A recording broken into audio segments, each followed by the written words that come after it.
성도 여러분 안녕하십니까? 재림의 소곡 주님이 다시 오신다고 하는 아름다운 소식을 증거하는 복된 시간입니다. 예언의 파노라마가 지속되면서 근래 저는 다시 오시는 주님이 얼마나 우리 가까이 임하셨는지를 여러분들에게 나누는 시간으로 오랜 시간 동안 시간을 써오고 여러분과 함께 살피는 시간들을 갖고 있습니다. 주님이 다시 오신다고 하는 소식은 두려움과 여러 가지 많은 분들이 생각하는 것처럼 무섭고 두려운 뉴스가 아니죠. 주님이 오신다고 하는 소식은 언제 들어도 희망 있는 소식입니다. 이 모든 산적한 지구촌의 모든 문제들을 일거에 도말할 수 있는 가장 아름다운 복된 소식인 것을 우리는 알고 있죠.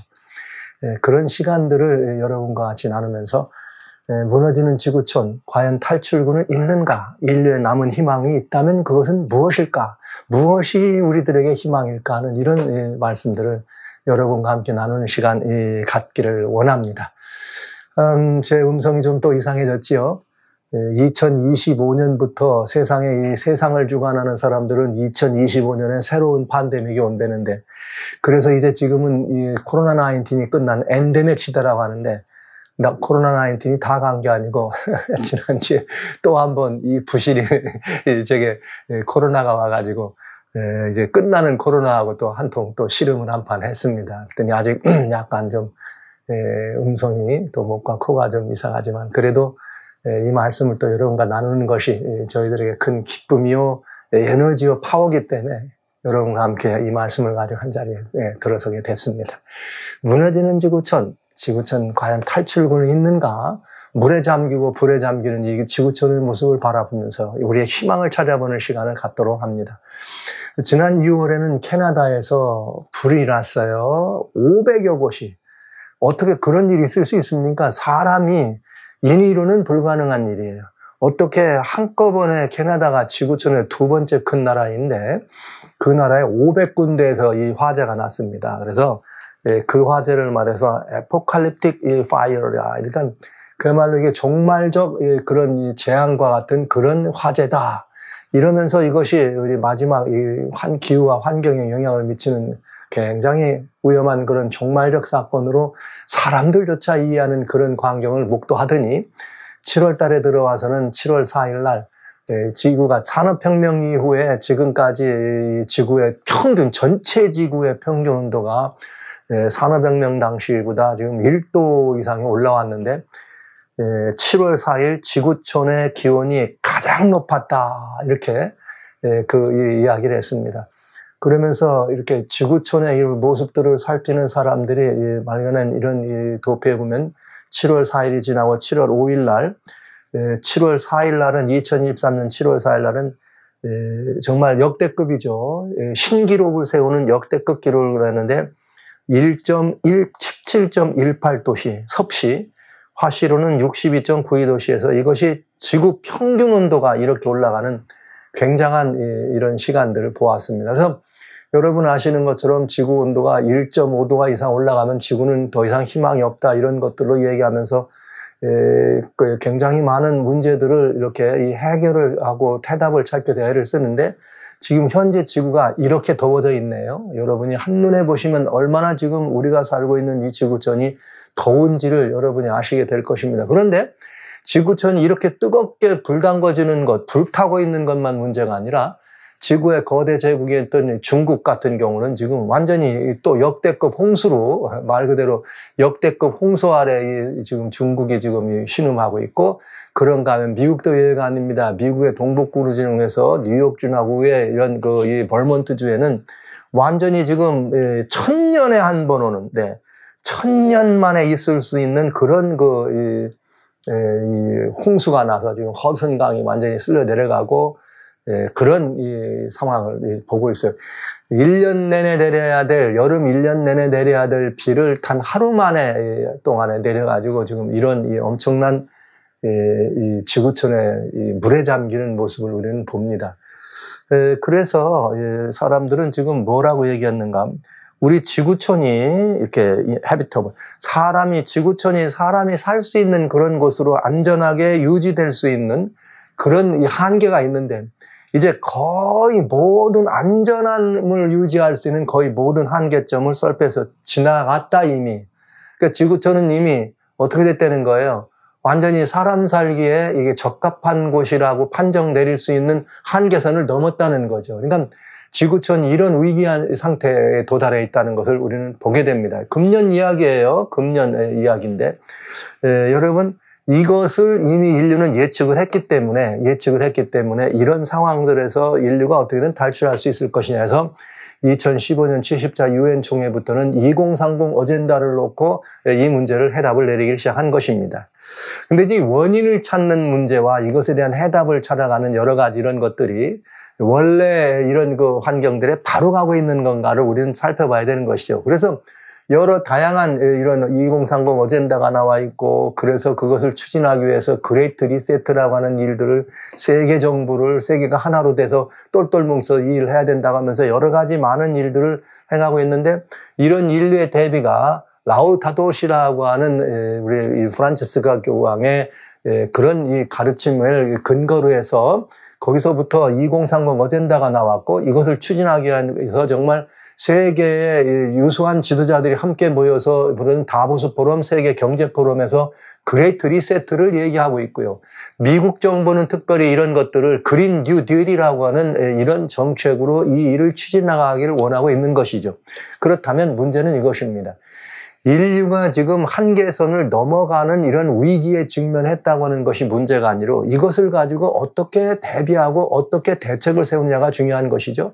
그러면 문제는 이런 인류의 대비가 과연 어떻게 무너지는 지구촌, 불타고 있고 물에 잠기는 이 지구촌을, 지진으로 흔들리는 이 지구촌, 큰 성 이 바벨론을 과연 지구를 살릴 수 있는 답이 될 수 있느냐는 것이, 이 모든 것들이 그레이트 리세트나 2030 어젠다나 그린 뉴 딜이라고 하는 이런 정책들이 과연 무너지는 지구촌 이 큰 성 바벨론을, 이 지구를 살릴 수 있는 그런 그야말로 답이 될 수 있느냐는 거죠. 그런가 하면은 이 답을 찾는다고 하는 지구촌의 거대한 두 주인공이 있죠. 영적으로는 바티칸을 중심으로, 정치적으로 이 세상의 권세로는 미국을 중심으로 세계 탑 이런 모든 이 파워를 가진 나라가 이 문제를 해결을 하겠다고 나서서 이거를 해결하겠다고 그린 뉴딜을 펼치면서 결국은 그런 그 해결을 내놓는 그 미국에서 말이죠. 백악관에서 이런 지난 시간에 본 것과 같이 우리 주님이 보고 눈물을 흘릴 수밖에 없는 이런 일들을 무지개 깃발을 이렇게 이 성족이 가운데다 세우면서 세계인을 호령하는 나라에서 이런 일을 앞장서서 해가면서 그런 백악관이 말이죠. 이 코케인이라고 하는, 여러분 코케인이라고 하는 마약입니다.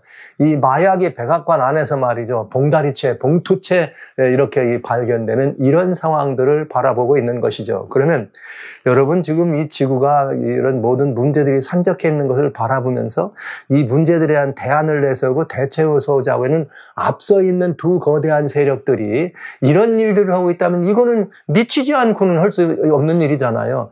다른 어느 무슨 지나가는 무슨 그래도 안 되겠지만은 그런 이런 불량한 사람들이 이런 일을 했다든지 어느 무슨 청소년의 집에서 이런 것이 발견된 이것이 아니라 세계 최강 국가인 미국이라고 하는 그 나라를 움직이는 대통령의 관저에서 이런 마약이 이렇게 발견되고 말이죠. 그것도 봉투채 말이죠. 이렇게 패키지채 발견되는 그런 일. 그런 미국이 이렇게 그야말로 하나님을 대적하는 이런 거대 일에 앞장서 가지고 이런 것들을 본다면 이건 제정신이 아니라는 거죠. 그렇다면 과연 이들에게 인류의 운명을 바뀔 수 있느냐 하는 것입니다. 여러분 어떻게 생각하십니까? 이 무너져가고 있습니다. 지구촌이 불에 타고 있습니다. 물에 잠기고 있습니다. 거대 지진으로 난리가 나고 있는데 과연 탈출구는 있는 것일까? 이런 지구촌의 문제들을 바로 그런 그야말로 정신없는 이 사람들에게 맡겨도 우리는 안전할 것인가? 여러분 생각은 어떠십니까? 한번 생각해 볼 필요가 있다고 보는 거. 인류의 남은 희망은 과연 무엇일까? 지금까지 이런 이 상황들을 바라보면서 지속적으로 대재앙의 서막이 지금 펼쳐지고 있고 예수님이 오신다고 하는 그런 재림의 나팔 소리가 그야말로 우리의 귀에 그냥 거대한 함성으로 들리는 이런 이 상황이라는 것을 여러분들에게 말씀드리면서 오늘 지구촌의 현실적인 우리가 살고 있는 지구촌의 환경이 이렇게 무너지고 있다는 것을 여러분 보는 것은 굉장히 이게 남의 일처럼 보아서는 안 될 일이고, 그래서 이런 문제들을 돌아보면은 결국 우리는 비극적이고 인류는 그냥 희망이 없는 것이냐, 이대로 끝장나고 마는 것이냐, 주님이 오시기 전에 이런 일이 있다는데 그러면 이대로 그냥 주님은 더 이상 인류에게 다른 희망은 없이 그냥 이대로 맞추고 마실 것인가? 여러분, 이 문제에 대해서 이제는 생각해 봐야 되지 않겠습니까? 많은 분들이 그냥 두려워하고 떨고 이런 의미로 주님이 오시는 시간이 가깝다는 말씀을 드리려고 한 것이 아니었습니다. 오히려 그런 일들은 이 시기를 알아야지만 바른 이 해답을 우리가 찾을 수 있기 때문에 살펴본 것이죠. 성경은 이 문제에 대해서 뭐라고 말하고 있는가? 인류를 향한 마지막 초청, 과연 인류의 희망이 되는 이런 마지막 초청도 없는 것인가? 아닙니다. 여기 그런 이 인류에게 하나님의 마지막 초청이 있다는 사실을 요한계시록은 우리들에게 보여주고 있는 것이죠.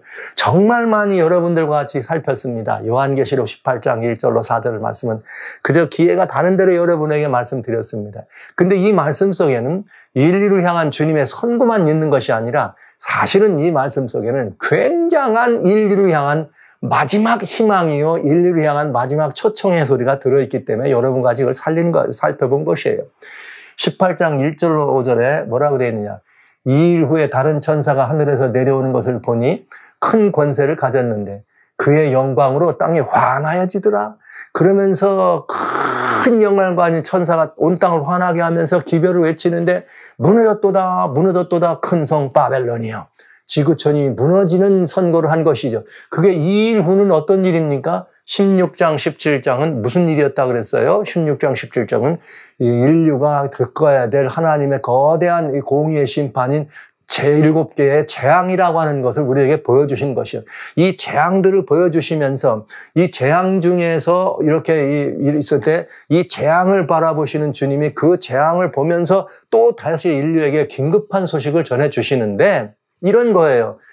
바벨론은 이렇게 무너진다. 7 재앙을 통해서 무너지는 것을 보여줬잖아요. 그러면서 그냥 그 무너지는 바벨론을 바라보면서 이제 인류를 향해서 결국은 무너지는 바벨론이 무너졌다는 것을 선고하시는 것이 문제가 아니라 인류를 향한 하나님의 위대한 초청이 있는 것이죠. 내가 들으니 또 내가 들으니 하늘로서 다른 음성이 나서 가로되. 네, 이번엔 하나님께서 다른 음성이 들려주십니다. 그러면서 내 백성아, 하나님이 하신 말씀이죠. 다른 음성이면 내 백성은 하나님 백성. 너희는 거기서 나와 그의 재미에 참여하지 말고 그의 받을 재앙을 받지 말라. 즉 무너진 바벨론이 있다. 근데 이 바벨론이 무너진 다음에 이 기별이 외쳐져요? 아니죠. 무너지기 전에 돼야 되겠죠. 그러니까 이것이 무너지는데 이렇게 무너진다. 그러니까 어떡하는 거예요? 내 백성은 이것이 무너져서 다 끝장날 것이니까 이런 재앙에 참여하지 말도록 어떡하라는 거예요? 거기서 나오라는 음성이죠. 그러니까 이 음성은 뭐냐? 죄악의 도선 바벨론의 파멸이 선고되고 파멸이 집행될 수밖에 없다는 것을 이렇게 보여주시면서 그 다음에 그 파멸에 선고되는 거기서 빠져나가야 될 인류를 향하여 하나님 백성들을 향하여 인류를 향한 마지막 초청의 소리를 들려주시는 것입니다. 사람들은 이렇게 하기를 좋아해요. 우리는 사랑받기 위하여 태어난 사람. 우리는 사랑받기 위하여 태어난 사람. 그래서 만약에 여기 내 백성아 너희는 거기서 나와라 이렇게 얘기하면 이 내 백성은 누구만 내 백성 같아요? 우리는 사랑받기 위해 태어난 사람. 그렇죠? 그러면서 내 백성은 누구를 말하는 거냐면 이거는 말이지 하나님을 신실히 믿은 처음에는 누구 같은 사람? 나 같은 사람. 아니야, 우리 교인 같은 사람. 아니야, 우리 교회 같은 사람. 아니야, 우리 기독교. 이렇게 생각하고 이렇게 마음을 쓰는 대부분의 우리 기독교를 보죠. 대부분의 그리스도인들을 보죠. 그래야 즐겁죠. 마지막 하나님의 우리를 부르시는 초청이다. 그럴까요? 여러분, 예수님이 이 땅에 오셔서 십자가에 달려 돌아가실 때 그의 피로 사신 것은 우리만이 아니라 아담 이후로 지금까지 또 앞으로 있을 수 있는 그 모든 인류의 죄짐을 다 줄였기 때문에 고린도전서 6장 19절 20절에는 우리 주님께서 당신의 피로 우리 모두를 사셨다 이렇게. 계시록 1장 5절과 계시록 여기 5장 10절에는 주님 말씀하시기를 9절로 10절에 우리를 주님께서 피로 사서 아버지께 드렸다. 그러면 주님의 보혈의 공로는 모든 인류를 다 포함하지 않습니까? 그러면 모든 인류는 다 누가 되는 거예요? 하나님의 백성이죠. 그러나 사실 이가 하나님 백성이라는 사실을 아는 사람이 있고 그걸 모르는 사람이 있을 뿐인 것입니다. 그러나 여기 주님이 내 백성을 부른 것은 이 멸망할 여기서 하나님께서 피로 산 백성들이기 때문에 모든 만민이 다 나오기를 원하시는 거죠. 물론 다 나오지도 않겠고 이 음성을 듣는 사람들이 다도 아니겠지만 하나님은 공의 하나님이요 사랑의 하나님이기 때문에 모든 인류를 향한 하나님의 마지막 기별은 뭐다? 하나님께서 피로 산 내 백성아. 여기 내 백성이란 이 말씀은 피로 산 내 백성. 누구의 피로요? 내 아들의 피로 산 내 백성. 예수님의 피로 산 내 백성. 아니면 예수님이 말씀하셨다면 내 피로 산 내 백성. 예. 놀라운 이야기입니다. 주님은 우리를 내 백성이라 부르시는 마지막 정말 간절한 주님의 호소와 초청의 소리를 우리는 듣는 것입니다. 인류를 향한 마지막 초청의 소리가 되겠습니다. 자, 그러면 우리는 이 계시록에 나와 있는 예언의 일정표, 재림의 일정표를 다시 여러분 보셔야 돼요. 늘 말씀드리지만 이 일정표가 여러분들에게는 정말 지워지지 않는 도표가 되기를 원합니다. 왜냐하면 요한 계시록이 하나님이 직접 우리에게 주시면서 이런 순서대로 마지막 시대를 이뤄가겠다고 말씀하셨으니까요. 그래서 우리는 지금 뭘 본 거예요? 여기 7 재앙이라고 하는 이런 상황이 일어나는 것을 보시고 무너졌다 근성 바벨론이야. 이런 일이 있기 전에 무슨 일로? 하나님께서 내 백성을 나오라고 부르는 계시록 18장의 권면을 듣는 것입니다. 그러면 이 계시록 18장에는 이 무너진 바벨론의 그 죄악이 통합이요 모든 것들을 통합한 다음에 짐승의 우상을 세우고 표를 강요하고 이렇게 이런 모든 이런 질서를 세워가는 이런 과정들을 통과하고 이것이 이루어지면서 모든 인류를 짐승의 우상에 끌어가는 그때의 7장이 떨어지니까 그 재앙이 떨어지기 전에 하나님 이 모든 것들이 무너질 수밖에 없는 죄악으로 관영되는 이런 세상을 일어나는 걸 보면서 성경은 뭐라고 한 거예요? 계시록 18장에 내 백성아 거기에 뭐하라? 죄에 참여하지 말고, 즉 무너지기 전에 어떻게 해야 돼요? 이 실재앙 때는 무너지니까 무너지기 전에 나와야 될 거 아닙니까? 예수님은 무너지기 전에 나와라! 그리고 내 백성아 어디로 도망하라? 산으로 도망하라. 이렇게 말씀하신 것입니다. 이 음성이 과연 무너질 때 되면은 이 음성을 더 이상 우리가 외치지 않는다면 더 이상 하나님의 말씀을 선포할 수가 없는 거예요. 왜요? 이미 이런 상황이 벌어져서 7 재앙이 떨어지게 되면 그때는 이것을 더 이상 선포할 수가 없게 되는 것입니다. 그러면 영적 기근이 온다는 말씀을 드린 것이죠. 그러니까 이 지금 여러분 우리가 읽었던 요한계시록 18장은 어떤 상황이냐? 내 백성아 나오라고 하는 이 말씀은 여기 통합이 이루어지는 이런 일들을 보고 짐승의 우상이 세워지고 짐승의 표를 강요하기 위해서 이런 운동들이 전개되는 이것을 보고 뭐 하라는 거예요?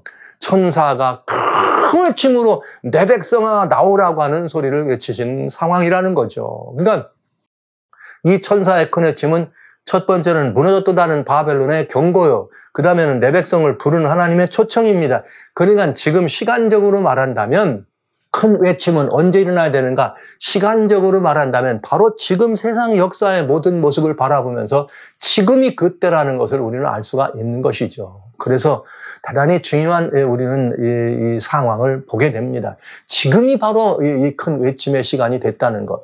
그러면 이게 뭐예요? 죄악의 도성 바벨론의 파멸이 이렇게 하면 무너질 수밖에 없다는 것을 경고해야 되고요. 하나님 백성들이 향해서 어떡하라? 그 도성에 죄에 참여하지 말라. 죄에 참여하지 말고 재앙이 떨어지니까 재앙이 떨어지기 전에 어떻게 해라? 거기서 나와라는 기별을 외치는 이것이 뭐예요? 인류를 향한 마지막 초청이라 이거죠. 초청이라. 그런데 무엇으로 이 초청이 일어나지는 거대한 역사를 하나님이 수행하셨는가? 무엇으로 수행하셨는가? 성경을 보면 이렇게 돼 있네요.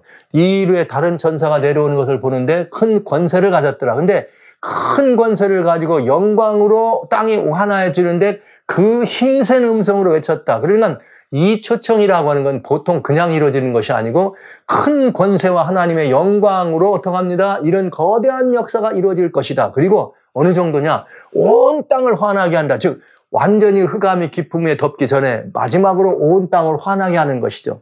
여러분 아시는 것처럼 밤 동안에 가장 깊은 밤은 밤 12시도 아니요. 언제예요? 새벽 미명이 어떻다는 거예요? 가장 어둡대잖아요. 그러면 온 땅이 영광으로 환하여지는 이때 이렇게 해서 가장 깜깜할 때에 하나님께서 그 깜깜함을 몰아낼 놀라운 권세로 온 땅을 환하게 하면서 무슨 일이 이루신다? 권능과 큰 역사로 인류를 향한 마지막 초청을 이룰 것이다. 할렐루야. 여러분, 희망이 한 번 있습니다. 저는 그 희망의 때가 지금이라고 보는 거죠. 지금 하나님의 거대한 역사로 어떡할 거예요? 이 깜깜해진 이 세상을 향해서 밝힐 수밖에 없는 그 밝힘의 영광이 무엇이라? 무너질 수밖에 없는 세상을 향해 경고하고 말이죠. 예, 하나님 백성들에게 나오라고 하는 기별을 외칠 수밖에 없다는 것이죠. 그러면 과연 이 역사를 이루실 그 큰 권능과 영광은 무엇을 의미하는가? 따져봐야 되지 않겠어요? 이것은 무엇을 의미하는가? 우리는 이 무엇을 의미하는지 이 말을 살펴보는데 그렇게 어렵지 않습니다. 왜 그런가? 여기 이 성경에 이 마지막 시대를 향한 아름다운 예언 가운데 우리는 이런 예언이 있어요. 요엘서 하나님의 말씀 2장 23절에는 이렇게 되어 있네요. 시온의 자녀들아 너희는 너희 하나님 여호와로 인하여 기뻐하며 즐거워할지어다. 그가 너희를 위하여 비를 내리시는데 이른 비를 너희에게 적당히 주시리니 이른 비와 늦은 비가 전과 같을 것이라. 이렇게 돼 있네요. 하나님이 비야 농장하는 데다가 비를 주시니 마지막 때 하나님 백성들이 하나님께서 비 주신다. 야, 그거 농사 짓는데 이른 비도 주고 늦은 비도 줄 테니까 너희 기뻐하라. 이 말씀이신가요? 이 말씀으로 영접할 수도 있죠. 그러나 이것은 뭘 말하는 거예요? 온 인류를 향해서 하나님께서 시온의 백성들을 향해서 뭐라고 말씀하셨느냐? 하나님이 이 비를 주시겠다. 근데 이른 비가 있고 늦은 비가 있다. 이른 비는 파종의 때 오는 것이요. 농사철에는. 늦은 비는 어느 때 오는 거예요? 수확의 계절에 오는 비가 늦은 비입니다. 그러니까 이른 비는 여러분 한국 그러잖아요. 모내기 하기 전에 비가 와줘야 모를 심잖아요. 그런 다음에 또 여름에 땡볕이 확 지나면서 땡볕이 지날 때 뭐가 또 와요? 장맛비가 쫙 와가지고 장마로 쫙 적신 다음에 알갱이들이 완전히 열면서 햇빛을 쨍 주면 연걸어가지고 어떻게 됩니까? 수확을 하게 되는 늦은 비가 되는 거죠. 그럼 이른 비와 늦은 비는 무엇을 말하느냐? 성경은 이렇게 이 대답에 대한 설명을 해주는 거예요. 그게 무슨 말이냐? 이 말씀 23절에 이어서 요엘서 2장 28절에 그 후에 내가 내 신을 만민에게 부어주는데 너희 자녀들이 장래일을 말하면 너희 늙은이는 꿈을 꾸며 너희 젊은이는 이상을 볼 것이다. 이게 뭐예요? 하나님의 성령을 부어주신다 이 말이죠. 그때 내가 또 성령으로 남종과 여종에게 부어줄 것이며 내가 이적을 하늘과 땅에 베풀리니 곧 불과 불과 연기 기둥이라 이렇게 되어 있네. 이야, 여러분 여기 보시면 이게 내가 그 후에라고 하는 이때가 언제인 것 같아요? 그 후에가 여기 마지막 때 나에는 이 하나님께서 이 마지막 땅에 이런 거대한 역사를 이거는 인류의 역사를 주님께서 바라보시면서 역사의 시종을 주관하신 하나님이 하나님의 성령으로 이 모든 역사를 이루시겠다 하시는 말씀이구나. 그래서 성경 전편의 면면이 흐를 때 우리는 비다 그러면 소낙비와 같이 내리는 뭘 말해요? 성령, 이른 비 성령 혹은 늦은 비 성령을 의미하는 것을 이 말씀을 통해서 알 수가 있게 됩니다. 그러니까 비를 주신다는 말은 뭘 주신다는 거예요? 성령님을 보내주시겠다는 것을 알 수가 있다. 그런데 이건 그냥 저희의 생각으로만 해석하면 돼야 안 돼요. 안 되잖아요. 어떻게 이런 비를 주신다고 했는데 비가 오고 만민에게 신을 주신다고 했는데 이것이 같은 말일까? 우리는 성경을 성경으로 해석해 보면 됩니다. 주님께서 그 후에 언젠가 그 후는 언제냐면 하늘 이렇게 불과 연기로 마지막 하나님께서 이 역사를 이루실 때가 있는데 만민에게 성령을 주시고 하나님의 종 남녀종에게 성령을 주신다고 했다. 그럼 이게 어떻게 성경을 설명하나 우리 따져보면 되잖아요. 이렇게 보면 될 수 있겠네요. 이 예언이 성취가 됐는데 사도행전에 보면 2장에 여기 이 베드로가 오순절 성령 강림의 날 오순절의 날 거대한 역사가 있을 때 몰려든 무수히 많은 사람들을 바라보면서 뭐라고 말했느냐. 사람들이 막 방언을 말하고 이렇게 하니까 저 술에 취했네 이렇게 말한 거예요. 우리가 술 취한 줄 알아? 우리가 술 취한 줄 알아? 이게 바로 이런 거야. 선지자 요엘로 말씀하신 것인데 일러스되 하나님이 가라사대 말세에 아까 뭐라 그랬어요? 그 후에 내 신으로 모든 만민에게 부어주겠다고 하셨잖아요. 너희 자녀들은 예언, 젊은이는 환상, 늙은이는 꿈을 본다. 다 그대로 나왔네. 그죠? 그러면서 그때 내가 내 영으로 신이에요? 성령이에요? 남종과 여종에 부어줄 것이다. 이렇게 말씀하셨네요. 그러면서 또 계속해서 뭐라 하겠는가? 여기 하늘에서 기사가 아래로 땅에 징조가 있는데 피와 물과 연기로다 땅의 징조들이에요. 야, 여러분 이게 정말 굉장히 중요한 의미인 걸 볼 수 있어요.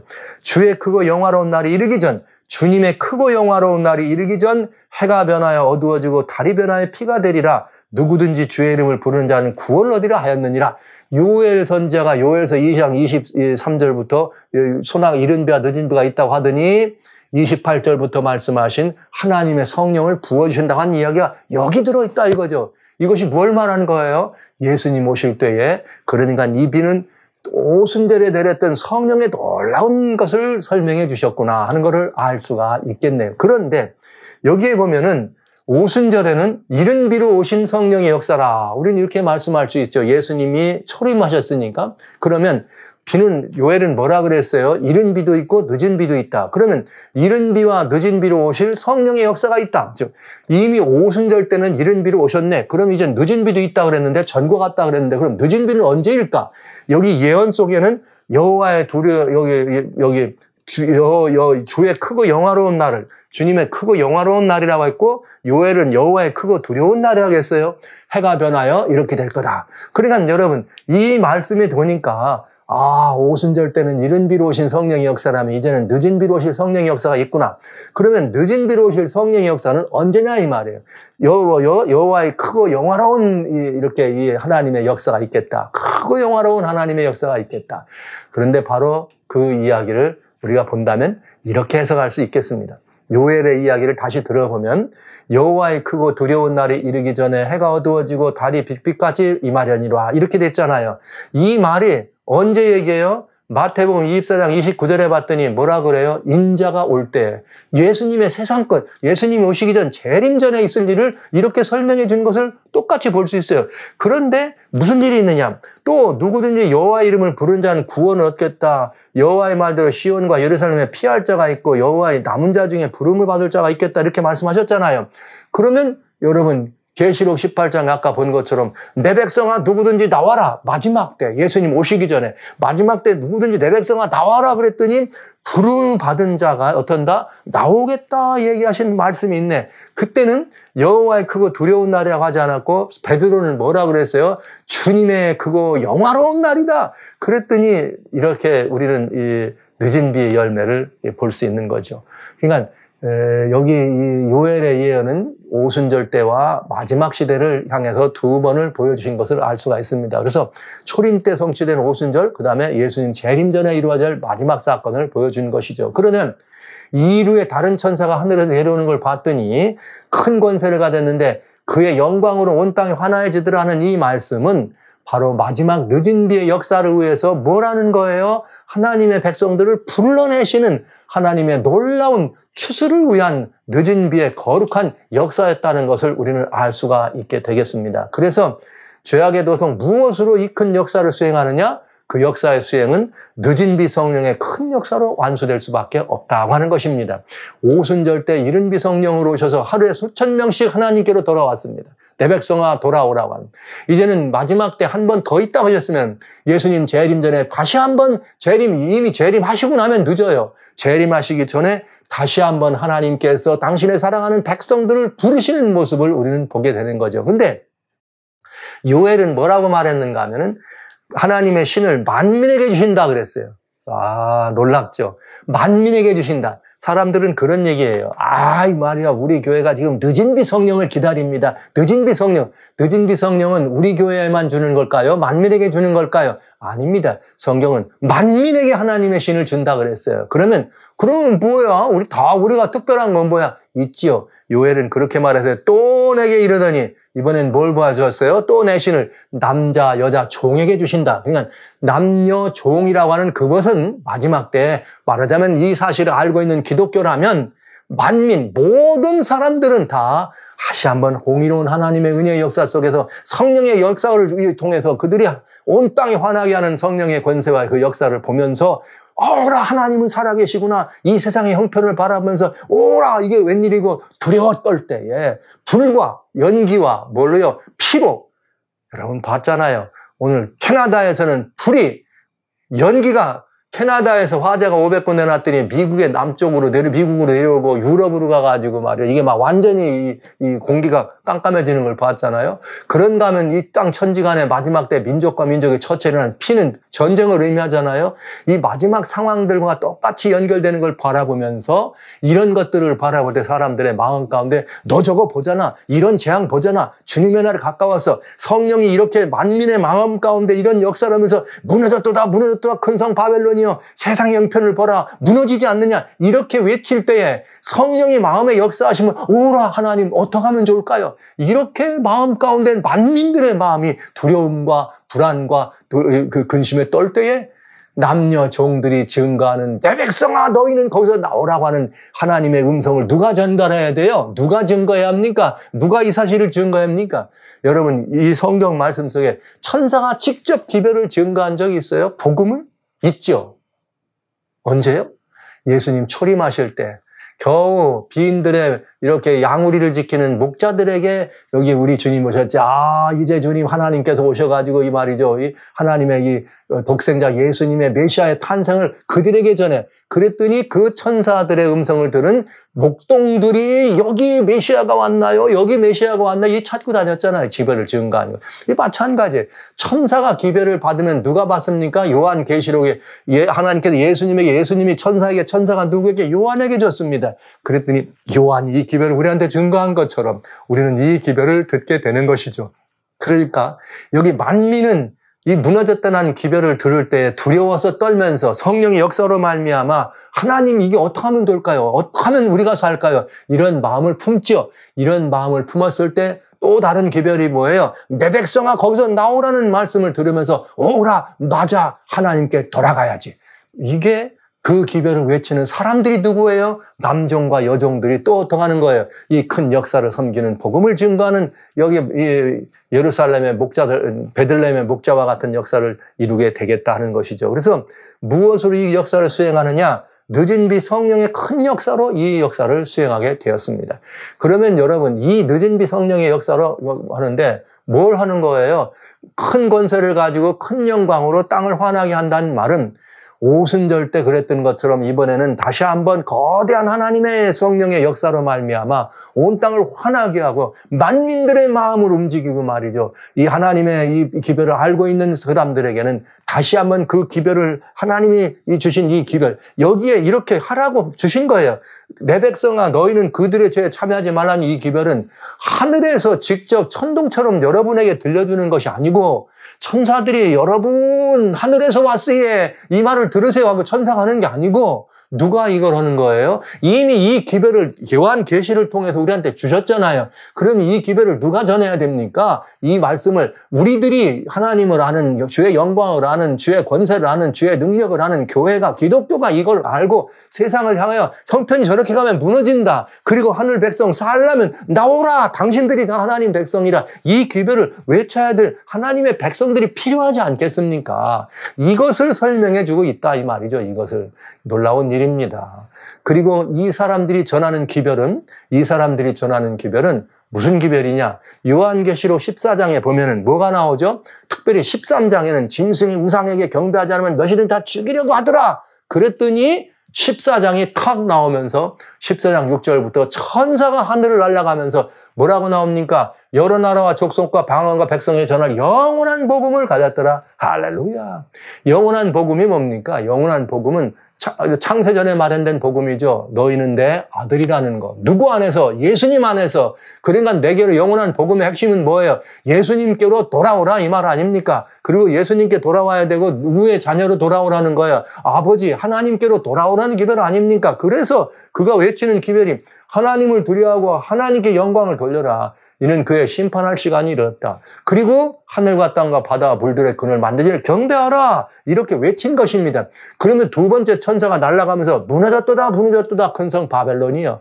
이 기별이 뭐에 무너졌다고 했어요? 계시록 13장에 짐승의 표와 우상에 경배하니까 이젠 바벨론은 뭐가 되는 거예요? 완전히 무너지는 거죠. 온 세상을 하나님을 떠나고 사상에게 데려가는 짐승의 우상에 경배케 하는 세상의 형편을 보면서 세상은 무너졌다는 거죠. 그래서 이 뒤에 세 번째 천사가 뭐라고 말하느냐? 그렇게 무너졌으니까 이제는 짐승의 우상에게 경배하고 이마에나 표를 받으면 그는 완전히 여기 하나님의 큰 이 불과 유황으로 고난밖에 남은 게 없다. 그러니까 결국은 뭐 하는 거예요? 짐승과 그 우상에게 경배하거나 그 표를 받지 말라. 그리고 뭐 하라? 성도들이, 참된 성도들이 뭐 하는 거예요? 인내가 여기 있나니 저희는 하나님의 계명과 예수의 믿음을 지킵니다. 이렇게 돼 있네요. 그러니까 이 세 천사의 기별을 가만히 보면 이 기별이 짐승의 우상과 짐승의 표에게 표를 받게 하는 이 상황을 바라보면서 그거를 하지 말도록 세계 만민에게 전하는 복음이 계시록 14장 6절로 12절에 나와 있는 복음이에요. 이 복음을 증거하고 또 증거해. 그랬더니 어떻게 됩니까? 사람들이 이 기별을 들어야 되는데 안 들으니까 다시 한번 어떻게 하는 거예요? 계시록 18장에서 다시 한번 거대한 성령의 권세로 이 기별을 증거하는 사람들을 하나님께서 이 기별을 그렇게 증거할 수 있도록 힘을 주더라 이 말이에요. 결국은 인류를 향한 마지막 초청은 뭡니까? 짐승의 우상에게 경배하지 말라는 거예요. 짐승의 표를 뭐 하는 거예요? 받지 말라는 거예요. 그러니까 요한계시록 13장에 나오는 바로 그 시절 이후에 나오는 기별인 것입니다. 그러면 짐승의 우상에 경배하지 말고 누구한테 경배하라? 하나님께 경배하라. 예. 그리고 하나님께 경배하고 하나님께 뭘 돌려라? 영광을 돌려라 이거예요. 그 하나님이 누굽니까? 창조주다 이 말이죠. 우리가 경배해야 될 유일한 대상은 누구라는 거예요? 창조주의 짐승이 아니라는 거죠. 짐승은 사단에게 경배토록 하는 것이니까. 짐승의 표를 받지 말라는 거죠. 안 받으면 어떻게 한다? 다 죽게 한다. 해도 두려워하지 말라는 거죠. 그런 문제를 인하여 창조주 하나님께 영광을 돌리라. 여러분 어떻게 하면 창조주께 영광을 돌립니까? 어떻게 하는 것이 창조주께 영광을 돌리는 걸까요? 그리고 이 그리스도인들에게 물어보면 하나님께 영광 돌려라. 그러면 하나님 계명 잘 지켜야 되는 것이라 이렇게 말합니다. 대부분 그래요. 여러분 제가 여쭙지 않았어요. 여러분도 지금 방금 어떻게 하면 영광 돌립니까? 그러면 계명 잘 지키면 하나님께 충성하면 순종하면 다 그렇죠. 순종하면. 그러나 성경은 하나님께 영광 돌리는 비결에 대해서 이렇게 설명해 주고 있습니다. 빌립보 2장 9절로 11절에 이렇게 말했습니다. 이름으로 하나님이 그를 지극히 높여 모든 이름 위에 뛰어난 이름을 주사. 이게 무슨 말이죠, 여러분? 여러분 굉장히 좋아하는 말이 있어요. 빌립보 2장 6절에 너희 안에 이 마음을 품으라. 곧 누구의 마음? 예, 그리스도 예수의 마음이니. 그러면서 예수님이 어떤 분인가를 소개해요. 그래서 그는 말이죠. 자기를 비워가지고 종의 형상에서 사람으로 되시고 사람으로 됐으니까 이 땅에 오셔서 어떻게 죽기까지 충성했다. 죽기까지 충성했으니까 십자가에서 어떻게 된 거예요? 돌아가셨어요. 그랬더니 하나님이 예수님을 지극히 높여 모든 이름에 뛰어난 이름을 주사 하늘에 있는 자들과 하늘에 있는 자들 심지어 온 우주 만민을 말하는 거죠. 땅에 있는 자들은 우리 지구촌에 있는 우리를 말하는 거예요. 땅 아래에 있는 자들은 이제 이미 잠드는 사람들이에요. 모든 무릎을 예수의 이름을 꿇게 하시고 왜 땅 아래에 있는 자들 예수님이 돌아가셔서 무덤에 들어가셨다가 나오셨잖아요. 그러니까 땅 아래에 있는 자들 다 포함되는 거죠. 그 모든 입으로 만민이에요. 예수 그리스도를 주라 시인하여 하나님 아버지께 영광을 돌리게 하셨느니라. 할렐루야. 여러분 하나님께 영광을 돌리는 비결은 간단합니다. 예수님을 뭐라고요? 주라 인정하라 이 말이에요. 예수님을 주라 인정하는 것이 하나님께 영광 돌리는 것이 방법입니다. 그러니까 여러분 세 천사가 창조주 하나님께 영광을 돌리라 하면서 뭐라 했는가? 성도들의 인내가 여기 있나니 저희는 하나님의 계명과 예수의 믿음을 지키는 자니라 이렇게 말했잖아요. 예수님을 어떻게 하는 거예요? 믿어. 예수님의 믿음을 가지고 예수의 증거를 갖고 예수님의 믿음을 지키는 자가 하나님을 영화롭게 하는 자가 되겠습니다. 네.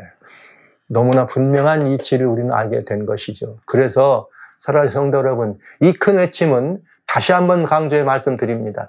지금 세계의 형편이 종교가 통합되고 정치가 통합되고 경제가 통합되는 이 일을 위해서 그레이트 리셋이 움직이고 있고 여러분 보신 것처럼 온 세상이 완전 혼란에 번복이 되어 있습니다. 전쟁이 있고 난리가 나는 이유는 이런 것들을 통해서 결국은 어떻게 하는 거예요? 거대 세력들로 하나로 묶어가려고 하는 이유. 디지털 달러가 이제 드디어 시작돼서 사람들에게 디지털 달러를 사용하도록 권하는 이유는 결국은 우리들의 모든 삶을 다 통제하려고 하는 그런 이유. 하나로 묶으려고 하는 이유.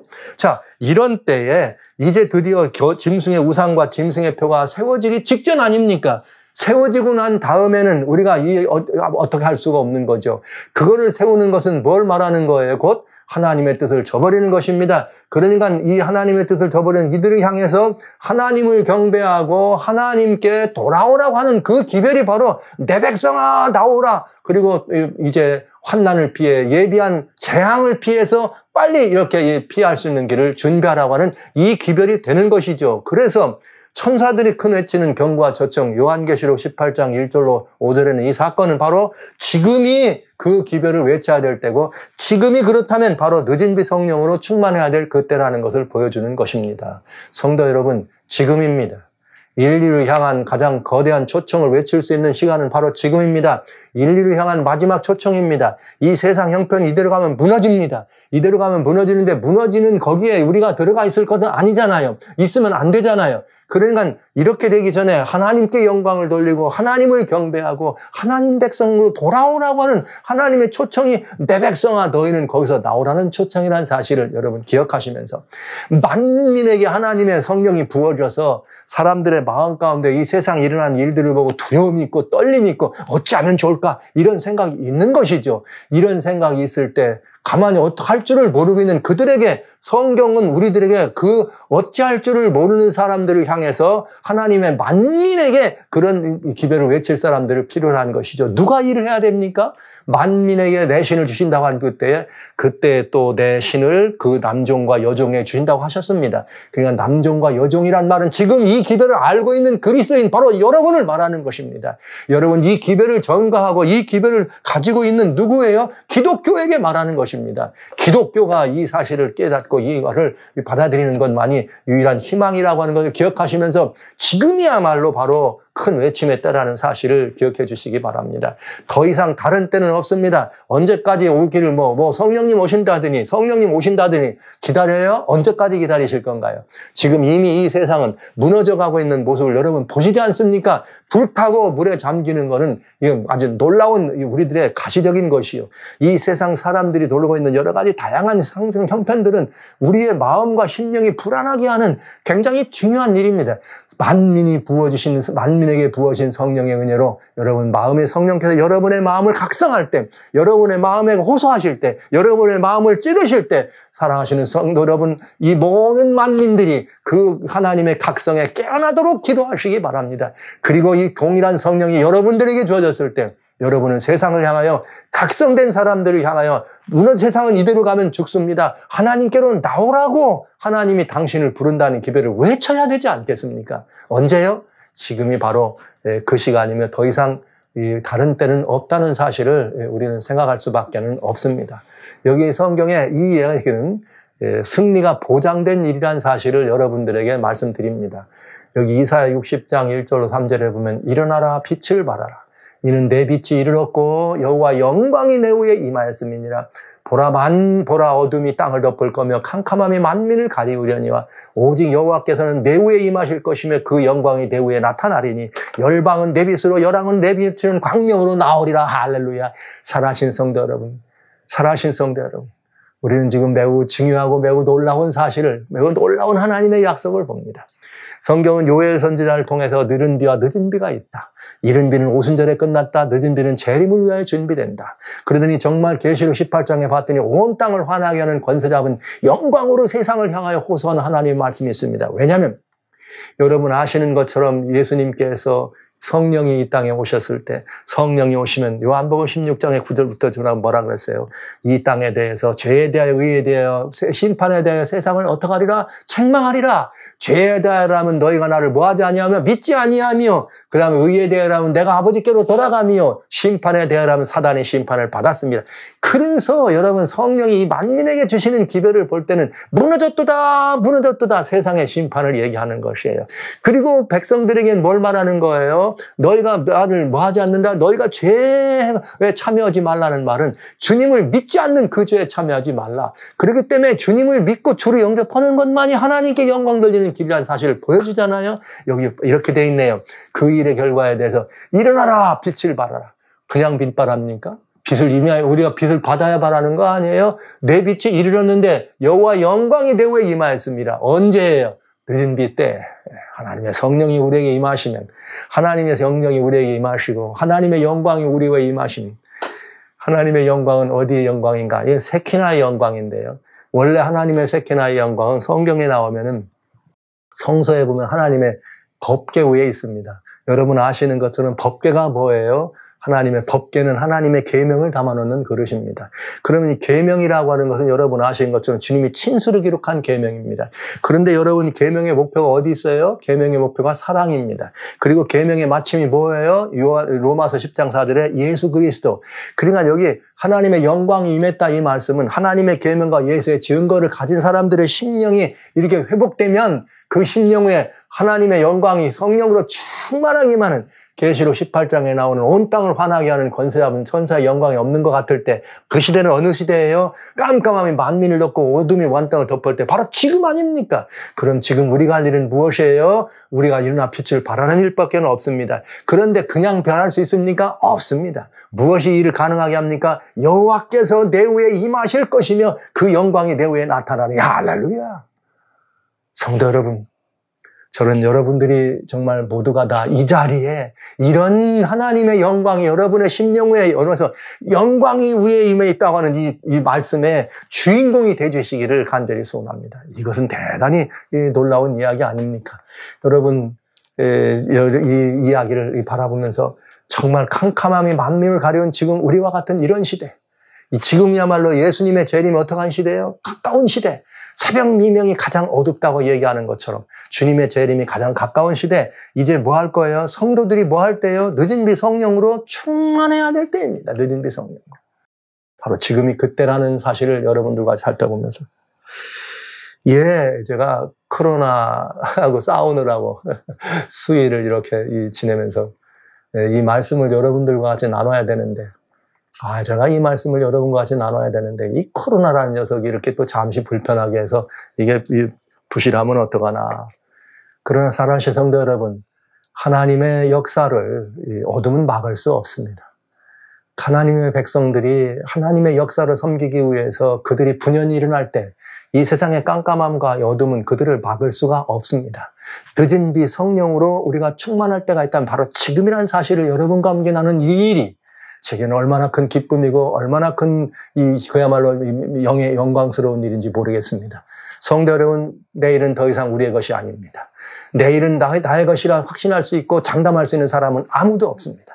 지금 이 시간이 바로 우리들이 늦은 비로 충만할 때라는 사실을 생각하시고 이 늦은 비 성령의 역사를 힘입어서 더 이상 이제 그만 땅의 것들을 향하여 마음을 쓰는 우리들의 시선을 좀 내리고 이제는 정말 하나님의 이 놀라운 권세와 영광을 힘입은 하나님의 종들이 되어서 남녀 종들이 되어서 만민에게 역사하는 성령이 지금 있다는 사실을 믿으시고 우리 남녀 종들에게 역사하는 하나님의 성령으로 말미암아 예언을 말하고 말이죠. 이상을 이야기하는 이런 거룩한 역사의 주인공이 돼야 안 되겠습니까? 자, 이 지금이 바로 그런 시대라는 사실을 생각하면서 저는 잠시 이 한 역사의 교훈을 여러분과 같이 살펴보고 싶습니다. 여러분, 우리가 성경 이야기를 이렇게 어렸을 때부터 듣다 보면 흥미진진한 이야기가 너무나 많잖아요. 많은 영웅들의 이야기가 많잖아요. 그런데 그 영웅들 이야기 가운데는 그것이 영웅인지 아닌지 늘 우리들에게 구별해야 될 필요가 있을 정도로 영웅의 이야기라고 그래도 때로는 영웅이 실패할 때도 있어요. 그런데 그런 실패하지만 다시 회복하는 그런 한 영웅의 이야기죠. 유명한 삼손의 이야기. 이 어마어마한 성경에 나오는 이 거대한 장사 중에 가장 큰 장사입니다. 왜요? 성령의 힘으로 가서 역사하는 장사인데 이 세상에 어떤 그런 장사가 이보다 더 센 장사가 있었겠어요? 아시는 바대로 그 어마어마한 이 성령의 역사에 힘입었던 장사 삼손이 그만 큰 역사들을 이뤘습니다. 그러나 큰 역사를 이뤘지만은 어쩌다가 어떻게 그가 이 세상에 있는 이 드릴라라고 하는 이 어여쁜 이 여인에게 이렇게 눈이 이렇게 마음이 빠져가지고 그 여인과 눈이 맞아가지고 그 여인을 흠모하는 그런 마음 때문에 그 하나님의 말씀을 계속해서 이렇게 이탈하고 자기의 말을 이렇게 정말 자기의 은밀한 하나님과의 비밀을 고백하게 됩니다. 결국은 그래가지고 어떻게 무슨 일이 벌어져요? 삼손이 그 힘을 잃어버리고 블레셋 사람들에게 붙잡혀서 이렇게 감옥에 갇혀있고 두 눈도 빠지고 이제 거기서 이렇게 이런 죄수가 된 것이죠. 아무런 힘도 없는 그런 나약한 사람이 돼서. 블레셋 나라 사람들의 큰 잔치가 있었습니다. 이제 그들은 삼손을 이제 불러다니까 아마 죽일 때가 된 거죠. 삼손을 불러왔습니다. 그리고 삼손이 말이죠. 그 가운데에서 이렇게 제주를 부리게 했습니다. 눈먼 채로 제주를 부리게 했습니다. 그러다가 이제 그를 기둥에 묶어놓은 것이죠. 그는 기둥에 묶였는데 블레셋에 이렇게 사람들이 모여드는 한 3,000명 이상 모여드는 거기에 가운데 큰 기둥 2개가 받치고 있는데 거기에 매달아 놨습니다. 아마 돌기둥이었겠죠. 가장 큰 기둥이었으니까. 그때에 삼손이 마지막으로 하나님 앞에 회개하는 시간이 있습니다. 삼손이 여호와께 부르짖어 가로되 주 여호와여 구하옵나니 나를 생각하옵소서. 하나님이여 구하옵나니 이번만 나로 강하게 하사 블레셋 사람이 나의 돈을 뺀 원수를 단번에 갚게 하옵소서. 하나님 나를 생각하옵소서. 하나님이여 구하옵나니 이번만 나로 강하게 하사. 이번만 나로 강하게 하사. 네, 성도 여러분. 네, 이런 기도는 우리 그리스도인들에게 종종 생각나게 하는 굉장히 우리들의 마음속에 울림 있는 기도입니다.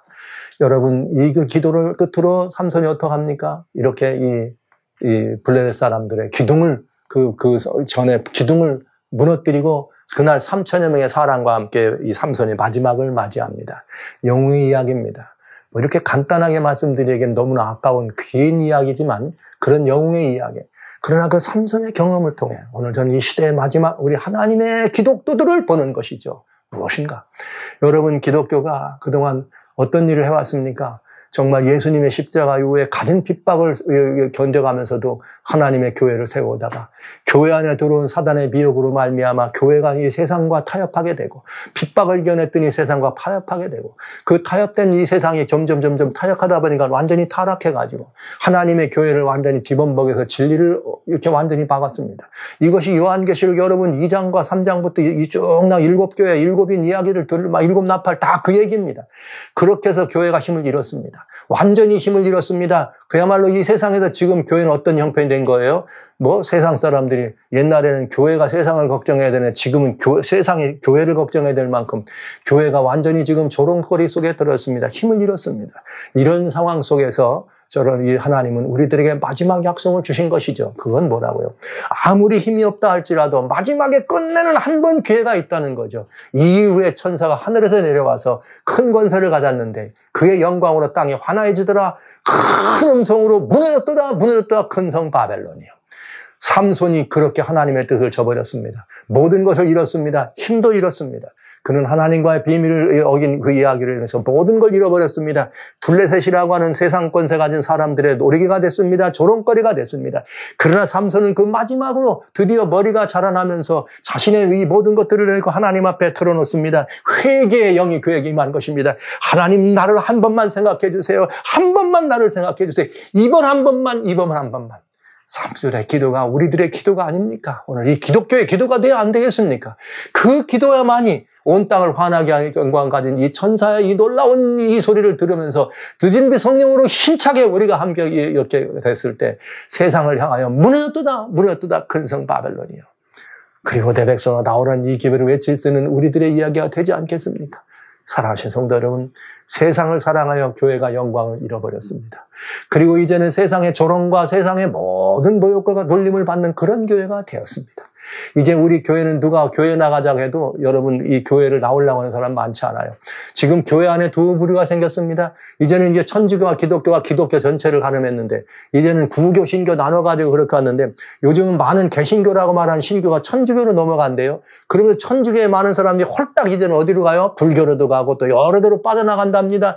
많은 그리스도인들이 인도를 찾아갑니다. 명상을 찾아가면서 지금 그런 운동에 따라가는 것을 바라봅니다. 기독교는 완전히 세상의 조롱과 놀림을 받는 교회가 되어버렸습니다. 어쩌다가 혐오 종교가 되어버렸습니다. 이게 우리들의 이야기입니다. 만약에 우리 교회가 이 시간 여러분과 제가 다시 한번 삼손이의 마지막 모습과 같이 그 거대한 역사의 주인공이었던 그 삼손이 하나님의 일꾼의 역사를 다 이루지 못하고 끝내는 그래 됐던 것처럼 우리 하나님의 피의 반석을 세웠던 이 하나님의 교회 기독교가 그렇게 엄청난 박해와 핍박을 피해서도 이제는 건전한 교회로 가다가 끝내 세상을 사랑해서 하나님의 영광을 잃어버리고 세상의 조롱거리가 되고 오늘날 이 시대에 왔습니다. 그러나 주님께서 다시 오실 시간이 가까웠을 때 인류를 향한 하나님의 사랑은 이 교회를 그대로 버리지 않으셨습니다. 이 교회를 향해서 무엇을 주셨는가? 마지막으로 한 번 인류를 향한 기별이 있다. 사랑하는 기독교야, 내가 남종과 여종이 되어서 이 만민을 하나님께로 돌아오도록 하는 이 일에 앞장서야 되지 않겠느냐는 기별이 있는 것입니다. 이때 우리는 삼손이를 생각하는 것이죠. 하나님, 이번에 이번만 나를 하나님, 이번 한 번만 나를. 전 개인적으로 이런 기도를 많이 드려봤습니다. 하나님 아버지, 이번만 나를. 우리 기독교가 지금 이번 한 번만. 이런 기도를 드리면서 우리가 마지막으로 하나님의 권세와 영광으로 온 땅을 환하게 하는 이 힘을, 늦은 비의 역사를 우리가 힘입는다면, 여러분, 늦은 비의 역사를 힘입는다면, 이것이야말로 교회가 인류의 마지막 희망으로 등장할 수 있는 놀라운 역사의 주인공이 될 수 있는 마지막 기회가 아니겠습니까? 사랑하는 성도 여러분, 세상이 무너지고 세상이 물에 잠기고 불에 타고 깜깜함의 어둠을 덮은 것이 문제가 아닙니다. 주님은 기다리셨습니다. 이 엄청난 역사를 우리들에게 다시 한번 일어나고 다시 한번 일어나서, 이 세상에 이런 모든 것들을 다 잃어버렸던 하나님의 교회가 다시 한번 이렇게 분연듯 일어나서 세상의 희망이 되고 인류를 하나님께로 돌아오게 할 수 있는 거룩한 역사의 주인공이 될 수 있는 기회를 주셨습니다. 기독도요, 일어나시기 바랍니다. 사랑하신 성도 여러분, 힘차서 일어나 주시기 바랍니다. 내일이 아닙니다. 바로 오늘입니다. 나중이 아닙니다. 지금입니다. 우리들에게 또 다른 시간이 있다는 생각을 하지 마시고, 이렇게 눈에 불에 보이듯 뻔한 이 세상 형편을 바라보면서 만민이, 캄캄함이 만민을 덮었다는 사실, 어둠이 세상을 덮었다는 걸 눈으로 보면서도 이 사실을 인정하지 못하고 무너질 바벨론이라는 사실을 알면서도 그 속에서 머물러 있기를 기뻐하고 그 속에서 하루하루를 즐겨오면서 살아간다면, 사랑하는 성도 여러분, 저는 단호히 말씀드리고 싶어요. 무너졌습니다. 세상은 무너졌습니다.